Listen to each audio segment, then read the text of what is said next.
صاحب قیامت کی نشانیاں کیا آج ظاہر ہو چکی ہیں؟ نیز قیامت کب قائم ہوگی؟ میرے بھائی ہمیں کیا پتہ کب قائم ہوگی؟ قیامت قائم ہونے سے پہلے دجال بھی آئے گا، حضرت عیسیٰ علیہ السلام بھی آئیں گے، حضرت مہدی بھی آئیں گے، سورج ایک دفعہ مغرب سے نکلے گا، یاجوج ماجوج ظاہر ہوں گے۔ کچھ قیامت کی علامتیں تو ظاہر ہو چکی ہیں۔ حدیث میں آتا ہے ارض حجاز سے ایک آگ نکلے گی جو اونٹوں کی گردنوں کو روشن کر دے گی۔ یہ 7ویں صدی ہجری میں یہ آگ نکل چکی ہے، تقریباً محدثین کا اتفاق ہے۔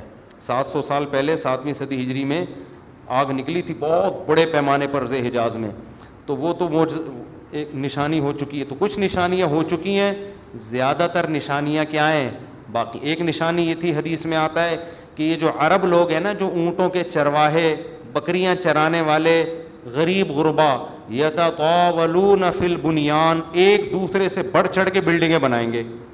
تو عرب میں جو اونٹ چرانے والے، جو ان میں جو کرپٹ لوگ ہوتے تھے، وہ تو حاجیوں کو لوٹ کے گزارا کرتے تھے۔ پاؤں میں چپل نہیں ہوتی تھی، حفاتن عراتن عالتن، حدیث میں آتے ہیں ننگے پاؤں ننگے سر لوگ، ننگے بدن لوگ، ایسا نوٹ چھاپیں گے، ایسا پیسہ آئے گا کہ بلڈنگوں پر بلڈنگیں۔ تو یہ تو دبئی میں، آپ شارجہ میں دیکھ لو، اب سعودی عرب بھی بنا رہا ہے، ایک بڑا شہر آباد کر رہا ہے، اور برج خلیفہ اتنی بڑی بلڈنگ بنا دی کہ اس کو آدمی دیکھتا ہے تو ٹوپی سر سے گر جاتی ہے اس کی۔ تو یہ بھی قیامت کی علامت تھی جو پوری ہو چکی ہے۔ تو کچھ علامتیں تو پوری ہو چکی ہیں، لیکن بڑی بڑی بہت ساری علامتیں باقی ہیں، تو جن میں ایک بڑی علامت ہے، سب سے بڑی علامت دجال کا ظہور ہے، حضرت عیسیٰ کا آنا ہے، امام مہدی کا آنا ہے، یاجوج ماجوج کا نکلنا ہے، سورج کا مغرب سے نکلنا ہے۔ تو جب آئیں گی تو پھر خود ہی پتہ چل جائے گا، اس کے لیے آپ ہمیں کال کرنے کی بھی زحمت نہیں کریں گے، ٹھیک ہے نا؟ اچھا بھائی مفتی صاحب، کیا بھائی جان آپ ذرا تمیز سے بیٹھ جائیں، ٹھیک ہے، اس طرف رخ کر کے بیٹھ جائیں آپ۔ بچوں میں یہ بڑی مسئلہ ہے نا، بچہ کا کبھی بھی ایک جگہ بٹھاؤ گے کبھی بھی ٹک کے نہیں بیٹھے گا وہ۔ اس کو میں نے اجازت دی تھی کہ آپ تمیز سے بیٹھو گے تو بیٹھ جانا، ٹھیک ہے؟ اب تمیز سے، شاباش۔ لیکن وہ بچہ ہی نہیں ہے جو تمیز سے بیٹھ جائے۔ اچھا بھائی مفتی صاحب، کیا توحید پرست مسلمان کو جہنم سے نکال کر جنت میں لے جایا جائے گا؟ کیا مسلمان جہنم سے نکل کر جنت میں جائے گا، اور یہ کب ہوگا؟ یہ تو صحیح احادیث سے بات ثابت ہے کہ ایک نہ ایک دن مسلمان جو توحید پرست ہوگا، اپنے ایمان کی برکت سے سزا کھانے کے بعد بہرحال جہنم سے نکل کے جنت میں جائے گا۔ اللہ ایمان والوں کو اور کافر کو ایک جیسا بدلہ نہیں دیں گے۔ حدیث میں آتا ہے کہ جب جہنمی جہنم میں چلے جائیں گے، ایک طویل عرصے کے بعد کافر جو ہے نا، یہ تانا دے گا مسلمان کو کہ تم میں اور ہم میں فرق کیا ہے؟ تم کلمہ پڑھتے تھے، ایک خدا کو مانتے تھے، اللہ کے پیغمبروں کو مانتے تھے، تم بھی گناہ کرتے تھے اور ہم بھی گناہ، تو نتیجہ تو دونوں کا ایک جیسا ہوا۔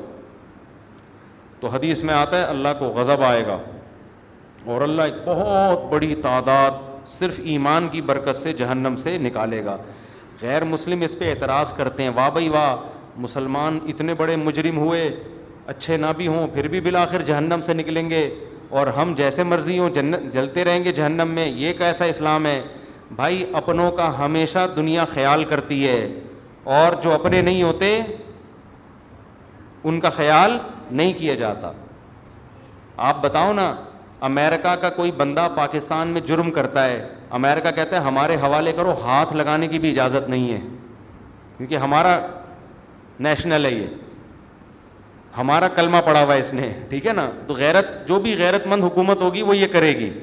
تو اللہ کہتا ہے گناہگار تھا، مانتا تو تھا نا کہ میں ہوں، میں نے نعمتیں دی ہیں، گناہ کا اعتراف بھی کرتا تھا، اور تم تو مانتے ہی نہیں تھے کہ کوئی جنت بھی ہے کوئی جہنم بھی ہے، تم تو مذاق اڑاتے تھے ان چیزوں کا، قبر کا عذاب، اور تم تو ڈاروین اور سائنسدانوں کے پیچھے پڑے ہوئے تھے، تو جاؤ انہی سے جا کے مانگو، سمجھتے ہو؟ تمہیں ڈاروین نے الٹی پٹیاں پڑھا دی تھیں کہ یہ مرغی خود بنی ہے، یہ انڈے، یہ جو مرغی 21 دن انڈے سیتی ہے نا اور گھماتی رہتی ہے، یہ اس کی کھوپڑی میں آٹومیٹیکلی آ گیا تھا۔ یہ بکری کا بچہ پیدا ہوتے ہی جو تھنوں کی طرف لپکتا ہے، یہ ایوولوشن کا نتیجہ ہے، ایوالو ہوئے، یہ اتنے سمجھدار ہو گئے، پیدا ہوتے ہی تھن تلاش کر رہے ہیں۔ سبحان الذی خلق الازواج کلھا، اللہ کہتے ہیں پاک ہے وہ ذات جس نے ہر چیز کے نر مادہ جوڑے بنائے۔ ایوالو ہونے کے نتیجے میں نر مادہ کیسے بن گئے؟ کیا ہو گیا بھائی؟ یہ سائنس اتنی ذہین ہے, نیچر اتنی ذہین ہے کہ ہر چیز نر اور مادہ میں ڈیوائڈ ہو گئی ہے, پھر ان کا ملاپ ہوتا ہے, بچے پیدا ہوتے ہیں. یہ ایوولوشن کا نتیجہ نہیں ہو سکتا, کسی نے بنایا ہے. تو ہم تو بھائی اس بنانے والے کو مانتے ہیں کہ مرغا مرغی خود نہیں پیدا ہوئے, اس کے نتیجے میں انڈا آٹومیٹیکلی وجود میں نہیں آ رہا. اس انڈے میں ایسے سافٹ ویئر کہ مرغی انڈا دینے سے پہلے چھپتی ہے کہاں جا کے دینا ہے, اس کو پہلے سے پتا ہے کہ یہ انڈے سے کیا نکلے گا, بچہ نکلے گا, حالانکہ اس نے کسی سے سیکھا نہیں ہے. ایوالو اگر ہو رہی ہیں چیزیں تو باڈی میں تبدیلی آئے نا, کھوپڑی کہاں سے اتنی ترقی کر رہی ہے؟ بتاؤ کسی کو ہنر سکھائے بغیر خود کوئی سیکھ لیتا ہے؟ ڈرائیونگ کی سیٹ پہ بٹھا کے چلوانا پڑتا ہے تو جا کے انسان ڈرائیونگ سیکھتا ہے, جو بالکل سادہ سا کام ہے. مرغی نے انڈوں کو 21 دن بیٹھ کے سینا کہاں سے سیکھ لیا, اور اس کو یہ بھی پتا ہے اس کو کیا کرنا ہے, یہاں سے بھی پکانا ہے, اب یہاں سے بھی پکانا ہے اس کو, ٹھیک ہے نا. اور ایسے قربانیاں دے کے بچے نکالتی ہے, پھر ایسے ان کی پھر دانہ توڑ توڑ کے ان کے منہ میں ڈال رہی ہے, پہلے ان کو کھلاتی ہے پھر خود کھاتی ہے. یہ سب چیزیں ایوولوشن کا نتیجہ نہیں ہے. تو جو کہتے ہیں ایوالو ہوا ہے سب کچھ, اللہ کہے گا جاؤ اس فطرت سے ہی اپنا بدلہ لو. ڈارون تمہارا باپ, وہ تمہیں بتائے گا جنت کیا ہے اور جہنم. جو اللہ کو مانتے تھے کہ یہ سب کسی کا پیدا کردہ ہے, اللہ کہے گا آج جنت انہی کے لیے ہے, ان کے علاوہ کسی اور کے لیے نہیں ہے. تو جتنا اچھا عمل کر لو, جنت بنائی اللہ نے ہے, تو اس کو نہیں مانو گے تو وہ پہلی شرط ہی نہیں پائی جاتی. آپ کسی ملک کے شہری ہیں, بہت اچھے طریقے سے رہ رہے ہیں, آپ سعودی عرب میں رہ رہے ہیں, قانون کو فالو کر رہے ہیں, ریڈ پہ رک رہے ہیں, گرین پہ چل رہے ہیں, بادشاہ کے حق میں تقریریں کر رہے ہیں. ایک دن کسی شرطے نے بولا تمہارے پاس اقامہ ہے یہاں رہنے کا؟ ہے بھائی. آپ نے کہا اقامہ تو نہیں, میں تو سرنگ بنا کے بارڈر کراس کیا ہے میں نے, اللیگل رہ رہا ہوں. کہے گا بھائی اللیگل نہیں ہوتا, آپ کتنے اچھے ہیں, نکلو یہاں سے. تو جو اللہ کو مانتا ہی نہیں ہے میرے بھائی, وہ تو نیشنل ہی نہیں ہے نا, اس کو تو قومیت ہی نہیں ملی ہے.